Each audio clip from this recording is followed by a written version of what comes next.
Puji nama Tuhan. Shalom jemaat dikasih Tuhan. Shalom. Shalom. Pagi hari ini kita bersyukur kepada Tuhan. Amin. Mari Bapak Ibu dikasih Tuhan, sebelum kita mulai ibadah kita satukan hati, kita mau berdoa. Kami bersyukur Tuhan pagi hari ini buat kebaikan-Mu dalam kehidupan kami Bapa. Kami sungguh bersyukur Tuhan atas kasih setia-Mu yang melimpah dalam kehidupan kami Tuhan. Hari ini Tuhan kami bersyukur Engkau naik menyediakan tempat bagi kami Tuhan. Dalam perayaan ini Tuhan kami percaya Tuhan Yesus, Engkau akan mencurahkan Roh Kudus-Mu atas setiap kami Tuhan. Dan Roh Kudus-Mu yang akan menuntun kehidupan kami Bapa dalam setiap langkah kami Tuhan. Bapa, terima kasih buat pagi hari ini Engkau membuktikan bahwa Engkau Allah yang hidup dan Engkau naik ke surga. Terima kasih Tuhan Yesus, terima kasih Roh Kudus. Biarlah setiap pujian kami Tuhan naikkan pagi-Mu pada pagi hari ini Tuhan Yesus. Dimuliakan nama-Mu Tuhan, ditinggikanlah Engkau atas setiap puji-pujian kami Tuhan Yesus. Setiap kami umat-Mu Tuhan datang dengan sendak, dengan kerendahan hati kami Tuhan. Kami menaikkan syukur kami. Terima kasih Bapa. Terpuji nama-Mu Tuhan pagi hari ini. Di dalam nama Yesus kami berdoa dan mengucap syukur. Haleluya. Amin. Berikan tepuk tangan buat Tuhan Yesus. Haleluya. Tuhan akan mencurahkan roh-Nya atas kehidupan kita. Amin. Haleluya. Mari kita sama-sama tepuk tangan jemaat yang di Tuhan, yang di rumah-rumah, bahkan dimanapun kita memuji Tuhan Yesus.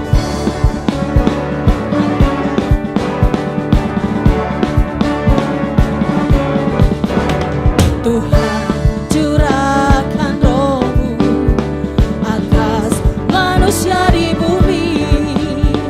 Biar anak-anak-Mu menyampaikan nubuatan, mimpi dan penglihatan, nyatakan isi hati-Mu.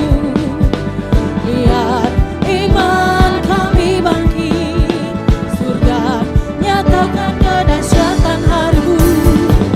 Kan ada kebangkitan yang besar, kan ada pemulihan di negeri kami.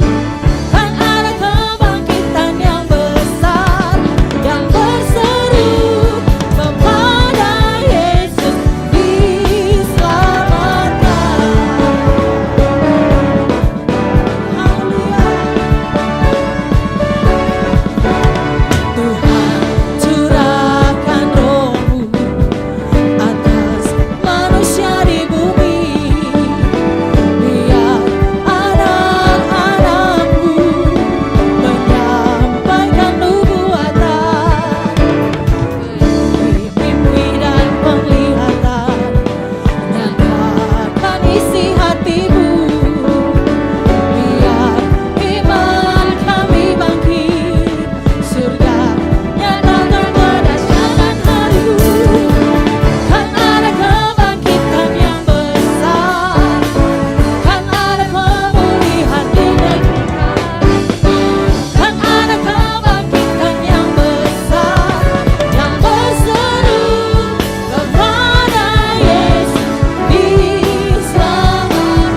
Kan ada kebangkitan yang besar, kan ada pemulihan di negeri kami.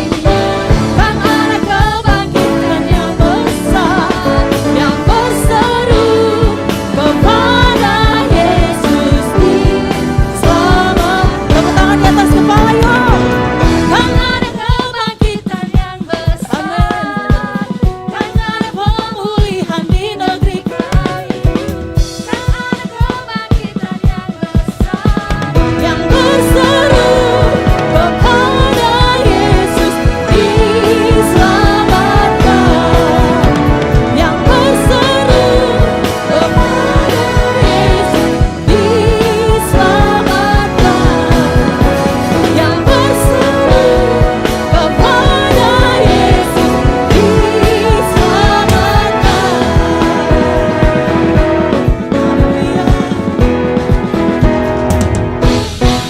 Haleluya. Berikan tepuk tangan buat Tuhan Yesus, karena Tuhan Yesus mencurahkan roh-Nya atas kita. Amin. Haleluya. Terima kasih Tuhan Yesus. kasih buat kebaikan-Mu Tuhan.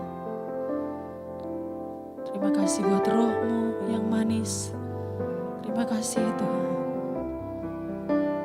Haleluya Yesus.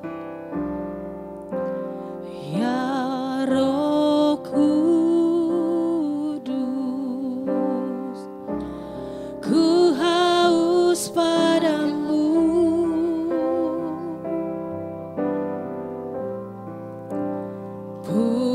Puaskan sekarang kerinduanku.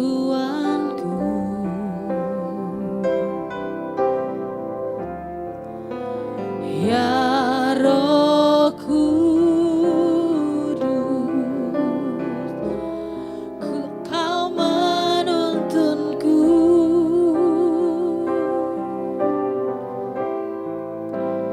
Pimpin langkahku, ku tak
kami ya Tuhan.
Baik jemaat yang kasih Tuhan, kita akan sama-sama mendeklarasikan arti Pentakosta ketiga. Tuhan Yesus memberkati.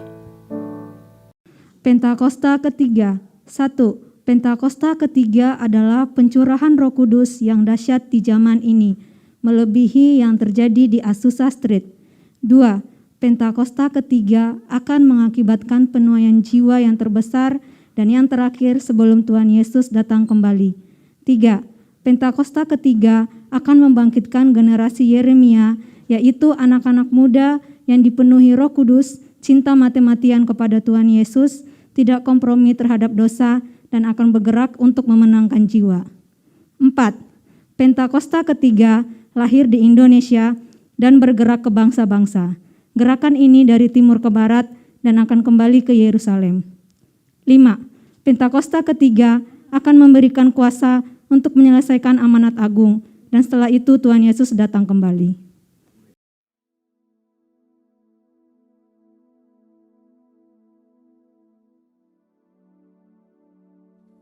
Shalom semuanya. Pada waktu Tuhan Yesus ditanya oleh murid-muridnya tentang tanda kedatangannya dan tanda kesudahan dunia ini, Tuhan Yesus menjawab dalam Lukas 21 ayat 11 bahwa salah satunya adalah penyakit sampar. Sampar dapat diartikan sebagai pandemi. Jadi COVID-19 ini adalah salah satu tanda dari kedatangan Tuhan Yesus kembali dan tanda kesudahan dunia ini. Selain itu, Tuhan Yesus menjawab dari Matius 24 ayat 14 yang berkata, dan Injil kerajaan ini akan diberitakan di seluruh dunia menjadi kesaksian bagi semua bangsa. Sesudah itu barulah tiba kesudahannya. Tuhan Yesus pasti datang kembali. Yang percaya katakan amin. Karena itu dia memberikan amanat agung kepada kita, yaitu agar kita pergi dan menjadikan semua bangsa itu murid Tuhan Yesus. Hal ini juga berarti agar terjadi penuaian jiwa besar-besaran sebelum Tuhan Yesus datang kembali. Sekarang kita akan melihat bagaimana proses untuk menyelesaikan amanat agung atau proses penuaian jiwa yang terbesar dan yang terakhir sebelum Tuhan Yesus datang kembali. Untuk menyelesaikan amanat agung tidak bisa dengan kekuatan sendiri. Karena itu pesan terakhir Tuhan Yesus sebelum naik ke surga kepada murid-muridnya, yang juga berarti kepada kita semua. Dalam Kisah Para Rasul 1:8, tetapi kamu akan menerima kuasa kalau Roh Kudus turun ke atas kamu, dan kamu akan menjadi saksiku di Yerusalem dan di seluruh Yudea dan Samaria dan sampai ke ujung bumi. Jadi untuk menyelesaikan amanat agung, kita harus menerima kuasa dari Roh Kudus yang turun ke atas kita. Setelah itu, dengan disaksikan para muridnya, Tuhan Yesus naik ke surga. Setelah Tuhan Yesus naik ke surga, 120 murid Tuhan Yesus berkumpul di kamar loteng Yerusalem. Mereka melakukan ini karena Tuhan Yesus memerintahkan agar mereka tidak meninggalkan kota Yerusalem sebelum diperlengkapi dengan kekuasaan dari tempat tinggi. Tuhan Yesus berkata, sebab Yohanes membaptis dengan air, tetapi tidak lama lagi kamu akan dibaptis dengan Roh Kudus. Apa yang dilakukan 120 murid di kamar loteng? Alkitab berkata bahwa mereka semua bertekun dengan sehati dalam doa bersama-sama. Artinya mereka berdoa, memuji dan menyembah Tuhan dalam unity siang dan malam. Ini adalah prinsip restorasi Pondok Daud. Ini adalah prinsip menara doa. Setelah 10 hari mereka melakukan hal ini, maka pada hari raya Pentakosta, tiba-tiba turunlah dari langit suatu bunyi seperti tiupan angin keras yang memenuhi seluruh rumah di mana mereka duduk. Dan tampaklah lidah-lidah seperti nyala api yang bertebaran dan hinggap pada mereka masing-masing. Maka penuhlah mereka dengan Roh Kudus. Lalu mereka mulai berkata-kata dalam bahasa-bahasa lain seperti yang diberikan oleh Roh itu kepada mereka untuk mengatakannya. Itu adalah bahasa Roh. Jadi tanda awal orang yang dibaptis dengan Roh Kudus adalah mereka akan berbahasa Roh. Apa yang terjadi setelah murid-murid Tuhan Yesus dipenuhi dengan Roh Kudus? Hal yang pertama, Petrus berkhotbah sekitar 5 menit. Dan kira-kira 3.000 orang bertobat dan dibaptis. Wow! Petrus berkhotbah dengan kuasa Roh Kudus. Pada zaman itu, populasi penduduk dunia sekitar 255 juta orang. Sekarang penduduk dunia sekitar 8 miliar. Jadi 3.000 orang yang bertobat dan dibaptis pada waktu itu setara dengan sekitar 94.000 orang pada saat ini. Saya percaya hal ini juga bisa terjadi pada saat ini. Yang percaya katakan amin. Hal yang kedua, setelah murid-murid Tuhan Yesus dipenuhi dengan Roh Kudus, mereka dipakai untuk menyatakan tanda-tanda dan mujizat. Sehingga banyak orang yang bertobat. Petrus dan Yohanes menyembuhkan orang lumpuh sejak lahir. Bayangan Petrus bisa menyembuhkan orang sakit. Sapu tangan atau kain yang pernah dipakai Paulus, jika diletakkan pada orang sakit atau dirasuk setan, maka orang itu akan sembuh. Dalam Markus 16 ayat 15-18, Tuhan Yesus berkata bahwa kalau kita pergi untuk memberitakan Injil, maka tanda-tanda dan mujizat akan menyertai kita. Sejak tahun 2006 saya diperintahkan oleh Tuhan untuk mengadakan kebaktian kesembuhan ilahi. Selama 13 tahun saya sudah mengadakan 318 kali kebaktian kesembuhan ilahi. Setiap kali saya berkhotbah, pasti saya memberitakan Injil. Tanda-tanda dan mujizat terjadi. Saya diizinkan Tuhan untuk melihat dan mengalami mujizat seperti yang dilakukan oleh Tuhan Yesus 2000 tahun yang lalu. Hal yang ketiga, setelah murid-murid Tuhan Yesus dipenuhi dengan Roh Kudus, maka cara hidup mereka berubah. Sehingga banyak orang yang bertobat. Yang pertama, mereka bertekun dalam pengajaran rasul-rasul dan dalam persekutuan. Bagi kita, ini juga bisa diartikan mereka suka membaca Alkitab. Mazmur 119 ayat 105 berkata, firman-Mu itu pelita bagi kakiku dan terang bagi jalanku. Kalau kita suka membaca Alkitab, itu akan menuntun jalan hidup kita. Hidup benar sesuai dengan firman Tuhan. kita akan menjadi orang yang berintegritas. Dan itu akan membuat orang lain bertobat. Yang kedua, perubahan cara hidup yang membuat banyak orang bertobat adalah mereka selalu berkumpul, memecahkan roti dan berdoa. Ini bisa diartikan mereka hidup dalam unity dan suka berdoa. Hari-hari ini saya melihat melalui menara doa bahwa ada doa, pujian, dan penyembahan dalam unity siang dan malam. Saya percaya kalau Tuhan sudah berikan kepada kita beban untuk berdoa seperti ini, maka ini merupakan tanda bahwa Pentakosta ketiga yang dahsyat akan turun dan akan terjadi penuaian jiwa yang terbesar dan yang terakhir sebelum Tuhan Yesus datang kembali. Yang ketiga, perubahan cara hidup jemaat yang membuat banyak orang bertobat, yaitu karena mereka suka memberi sehingga tidak ada yang berkekurangan. Dalam kondisi krisis ekonomi akibat pandemi dan juga perang, hari-hari ini justru Tuhan Yesus menghendaki agar kita suka memberi. Alkitab berkata, adalah lebih berbahagia memberi daripada menerima. Lukas 6 ayat 38 berkata, berilah dan kamu akan diberi. Suatu takaran yang baik, yang dipadatkan, yang digoncang, dan yang tumpah keluar akan dicurahkan ke dalam ribaanmu. Sebab ukuran yang kamu pakai untuk mengukur akan diukurkan kepadamu. Yang keempat, perubahan cara hidup jemaat yang membuat banyak orang bertobat, yaitu mereka selalu bergembira dengan tulus hati sambil memuji Allah. Hidup dengan tulus hati artinya hidup sebagai orang yang berintegritas. Jadi perubahan-perubahan yang terjadi dalam cara hidup jemaat yang membuat banyak orang bertobat adalah mereka suka membaca Alkitab. Mereka suka berdoa. Mereka hidup dalam unity. Mereka suka memberi. Mereka suka memuji Allah dan bergembira. Tulus hati atau hidup berintegritas. Dikatakan bahwa mereka disukai semua orang. Dan tiap-tiap hari jumlah orang yang diselamatkan bertambah. Haleluya! Haleluya! Terpujilah Tuhan. Haleluya! Terpujilah Tuhan. Haleluya! Terpujilah Tuhan. Yesus, aku percaya. Yesus, aku percaya. Yesus, aku percaya. Yesus, aku percaya. Kau pulihkan, sembuhkan, mujizat di dalam hidupku.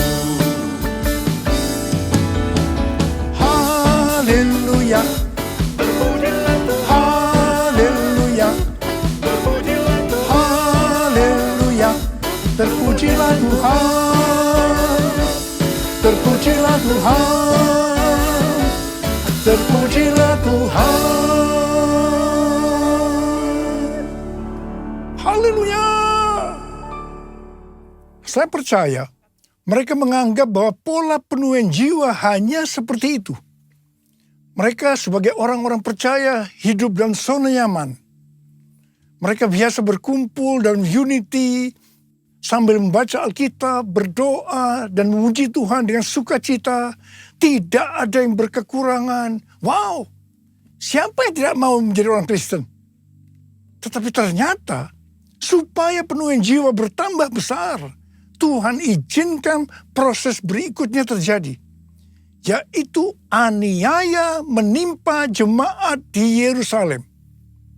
Selain rasul-rasul, maka mereka harus lari meninggalkan Yerusalem. Mereka pergi ke Yudea dan Samaria sambil memberitakan Injil. Jadi kalau tadinya penuaian jiwa hanya terjadi di Yerusalem saja, sekarang mereka menyebar ke seluruh Yudea dan Samaria. Dan pola penuaian jiwa yang seperti ini masih terjadi sampai hari ini. Catatan sejarah gereja selama berabad-abad menunjukkan bahwa semakin gereja ditekan, justru Injil semakin menyebar dan diberitakan kemana-mana. Karena itu Tuhan izinkan hari-hari ini penderitaan, aniaya itu terjadi di antara orang-orang percaya, supaya terjadi penuaian jiwa yang lebih besar. Saya percaya melalui masa pandemi COVID-19 yang membuat kita tidak nyaman, banyak mengalami tekanan, ada yang mengalami sakit, bahkan ada yang meninggal. Tapi justru ini akan mempersiapkan penuaian jiwa yang terbesar dan yang terakhir dalam era Pentakosta ketiga ini sebelum Tuhan Yesus datang kembali. Melalui semua ini, mari kita katakan bersama-sama, Tuhan Yesus, Engkau baik, Engkau sungguh baik dan sangat baik. Mari taruh tangan kanan kita di dada kita. Kepada saya.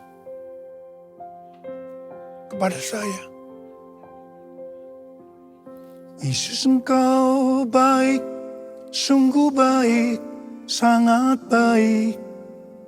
Yesus, Engkau baik, sungguh baik, sangat baik.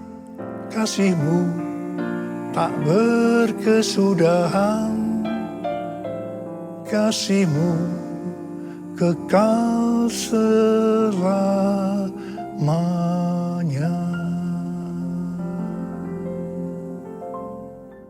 Ternyata pola penuaian yang terjadi di atas belum menyelesaikan rencana Tuhan, karena selain penuaian jiwa harus terjadi di Yerusalem, seluruh Yudea dan Samaria, tetapi juga harus sampai ke ujung bumi. Tuhan mempunyai cara untuk membuat penuaian jiwa itu sampai ke ujung bumi, yaitu dengan terjadinya perubahan paradigma dalam pelayanan. Selama ini pengertian tentang keselamatan hanya untuk orang-orang Yahudi saja. Tetapi melalui peristiwa Kornelius, di mana Petrus diutus oleh Tuhan untuk mendatangi Kornelius yang bukan orang Yahudi, untuk memberitakan jalan keselamatan, akhirnya mereka mengerti bahwa ternyata keselamatan bukan hanya untuk orang-orang Yahudi saja, tetapi untuk semua bangsa. Dan ini mengakibatkan terjadinya penuaian jiwa besar-besaran. Haleluya! Jadi mereka tidak hanya mengabarkan Injil di Yerusalem, Yudea, dan Samaria saja. Tetapi sekarang mereka, termasuk kita juga, pergi ke seluruh dunia. Proses perubahan paradigma dalam pelayanan itu tidak mudah. Petrus harus diyakinkan oleh Tuhan. Kalau Tuhan berkata halal, jangan kamu berkata haram.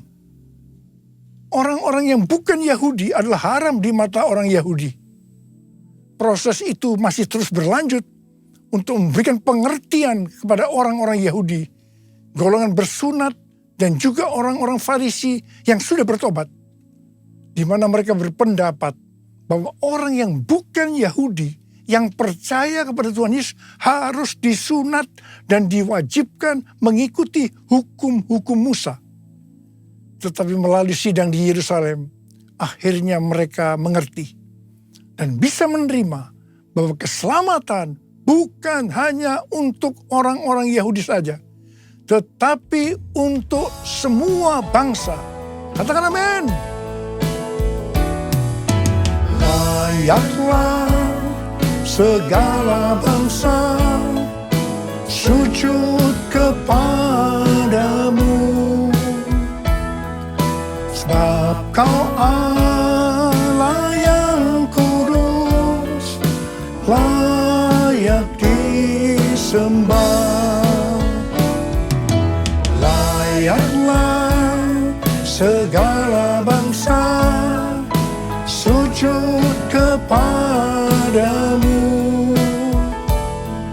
sebab Kau Allah yang kudus, layak disembah, layak disembah.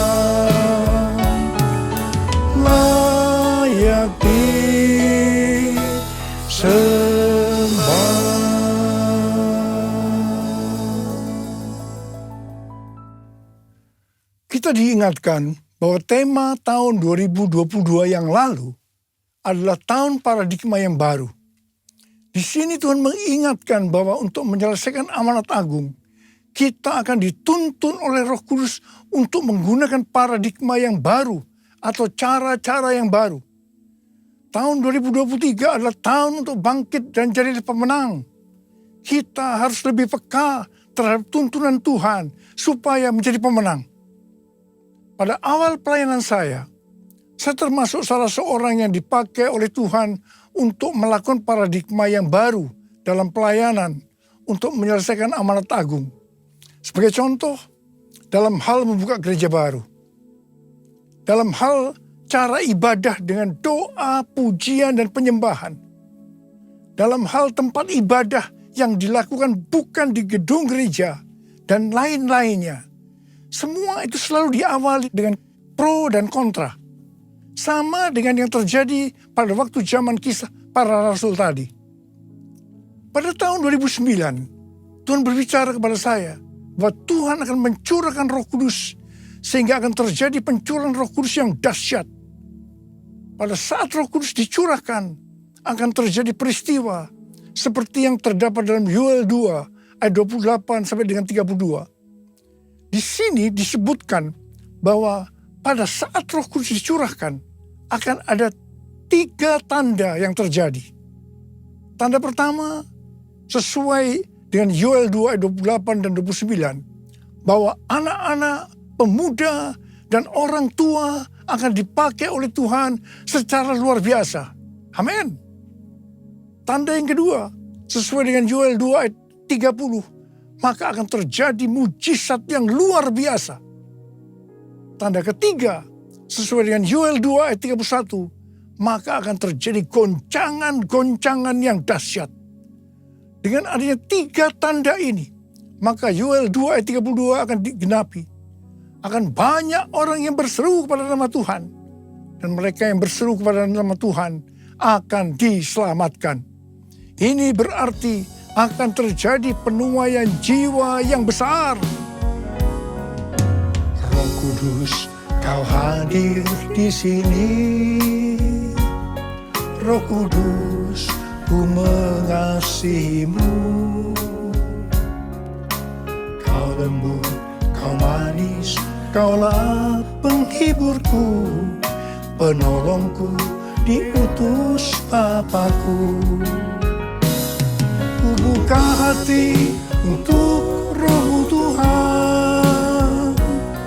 Ku buka hati menyembah-Mu Yesus.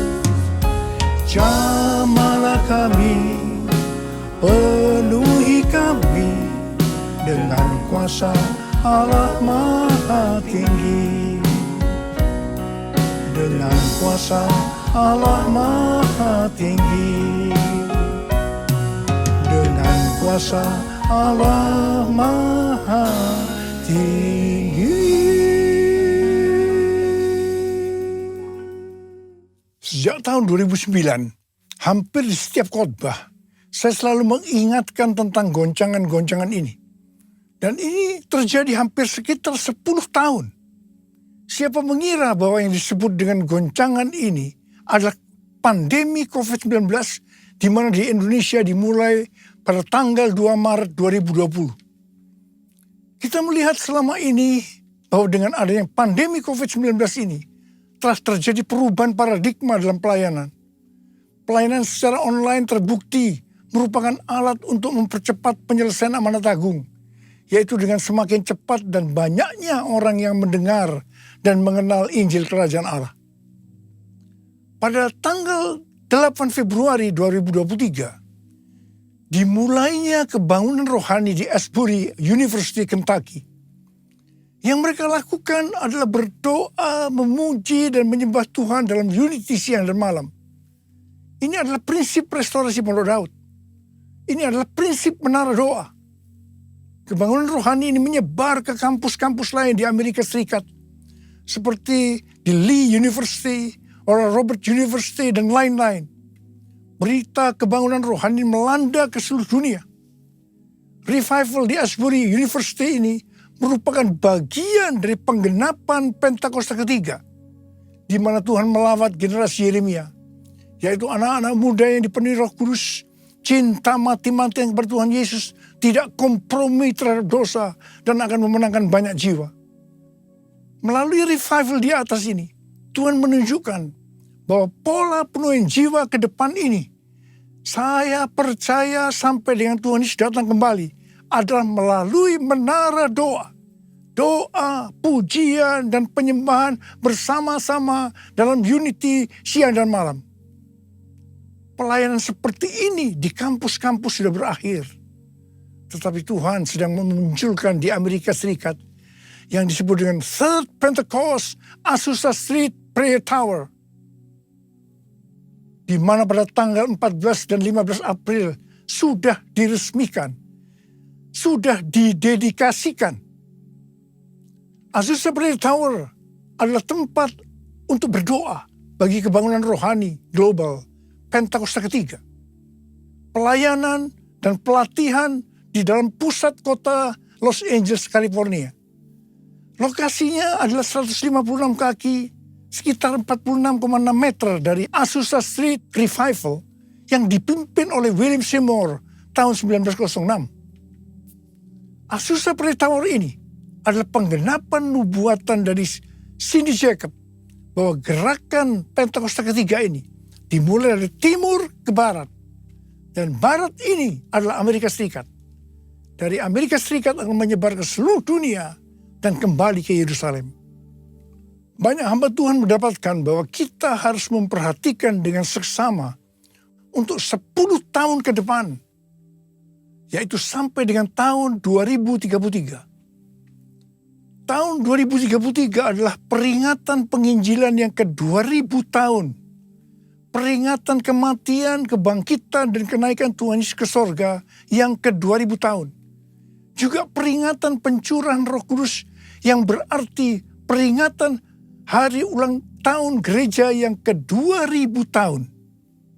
Visi yang didapatkan oleh Empower 21 adalah pada hari Pentakosta 2033, setiap orang akan mendapatkan kesempatan untuk berjumpa secara otentik dengan Tuhan Yesus melalui kuasa dan kehadiran Roh Kudus. Rick Warren dari Southern Baptist Church mendapatkan bahwa tahun 2033 adalah goal untuk menyelesaikan amanat agung.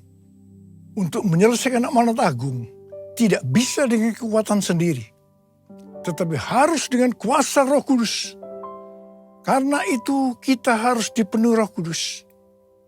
Ada berapa banyak di antara saudara yang merindukan, Tuhan, saya mau dipakai oleh Tuhan untuk menyelesaikan amanat agung. Mari angkat tangan saudara. Katakan bersama saya, penuhiku, penuhiku dengan hadirat-Mu. Urapiku, urapiku dengan minyak kudus-Mu. Katakan sekali lagi, penuhiku, penuhiku dengan hadirat-Mu. Urapiku, urapiku dengan minyak kudus-Mu. Uriala basyara barakana marabarakana marabalabala.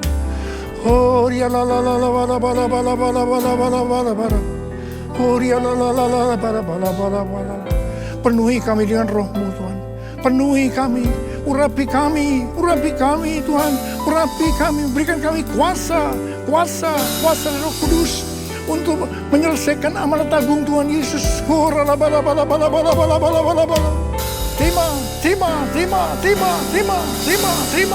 Terima. Dipenuhi Roh Kudus, penuh Roh Kudus.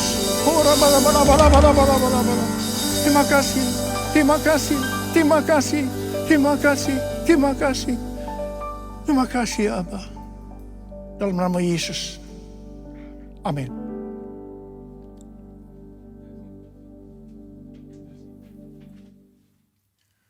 Mari saudara-saudara semua, kita akan masuk dalam perjamuan kudus. Kita akan mengingat ayat ini. Sebab setiap kali kamu makan roti ini dan minum cawan ini, kamu memberitakan kematian Tuhan sampai Ia datang. Perjamuan kudus adalah perjamuan Tuhan Yesus sendiri. Setiap kali kita masuk dalam perjamuan kudus, Tuhan Yesus selalu berkata kepada kita, biarlah ini menjadi peringatan akan aku. Karena itu, mari arahkan hati kita kepada kebaikan Tuhan. Kita akan mengingat kebaikan Tuhan. Mari turunkan kepala. Bapa, siapakah kami sebelum kami mengenal Engkau? Kami semua orang berdosa. Upah dosa adalah maut, mati. Tempatnya di neraka. Tapi Engkau yang tidak berdosa telah dijadikan dosa oleh karena kami. Engkau harus turun dari surga mulia. Mati ganti kami dengan penderitaan yang luar biasa. Sungguh kalau kami pikirkan ya Tuhan, betapa baiknya Engkau itu. Engkau jadikan kami sebagai anak-anak-Mu.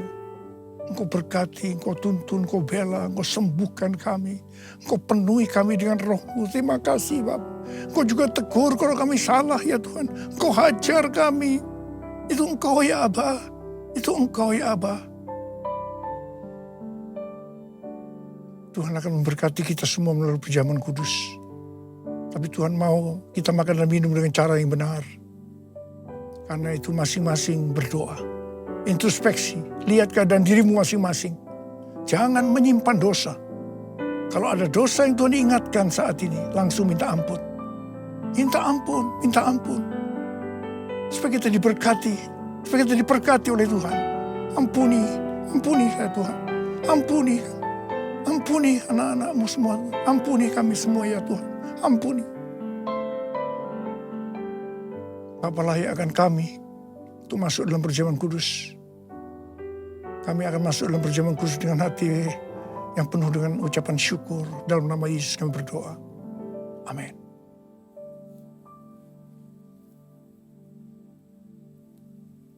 Sekarang mari angkat roti di tangan kanan kita tinggi-tinggi. Sebab apa yang telah kuteruskan kepadamu telah aku terima dari Tuhan. Yaitu bahwa Tuhan Yesus pada malam waktu Ia diserahkan mengambil roti. Dan sesudah itu yang mengucap syukur atasnya. Dia memecah-mecahkannya dan berkata, inilah tubuhku yang diserahkan bagi kamu. Perbuatlah ini menjadi peringatan akan aku. Saudara dikasih Tuhan. Bukankah roti yang kita pecah-pecahkan ini adalah persekutuan kita dengan tubuh Kristus. Mari kita makan dalam nama Yesus.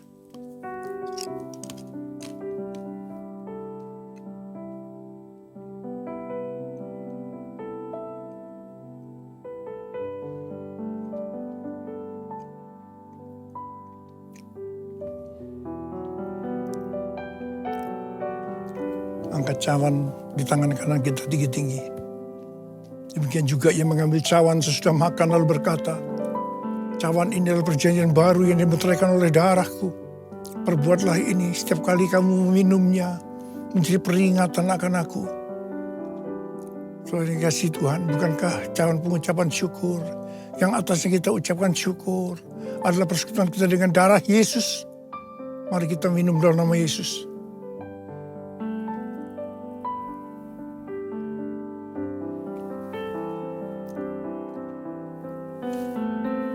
Mari kita angkat tangan kita, ucapkan syukur. Dan terima kasih kepada Tuhan dengan suara, jangan diam. Tuhan terima kasih ya Tuhan. Tuhan terima kasih ya Tuhan. Terima kasih ya Tuhan, terima kasih. Terima kasih ya Tuhan, terima kasih. Terima kasih ya Tuhan. Terima kasih ya Tuhan. Apa? Uralaba sikaralaba. Ada yang sakit? Angkat tangan saudara. Tuhan, Kau melihat tangan-tangan yang terangkat. Mereka sedang sakit. Mereka mengalami masalah demi masalah. Dalam nama Yesus, sembuh. Terjadi kesembuhan saat ini. Sembuh dalam nama Yesus. Sembuh dalam nama Yesus. Sembuh. Sembuh. Oh Tuhan, terima kasih.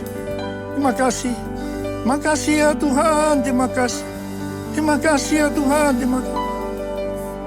Terima kasih Yesusku, terima kasih Yesusku.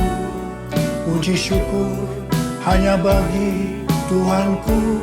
Terima kasih Yesusku, terima kasih Yesusku. Puji syukur hanya bagi Tuhanku. Terima kasih.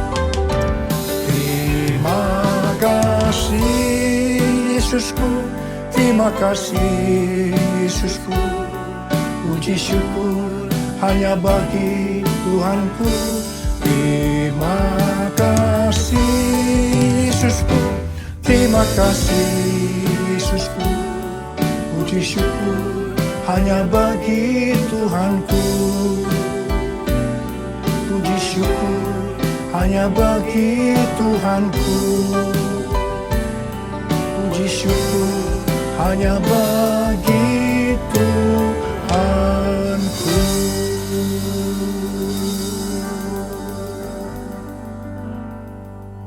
Terimalah berkat Tuhan. Kasih karunia berlimpah-limpah daripada Allah Bapa dalam Anaknya yang tunggal Yesus Kristus.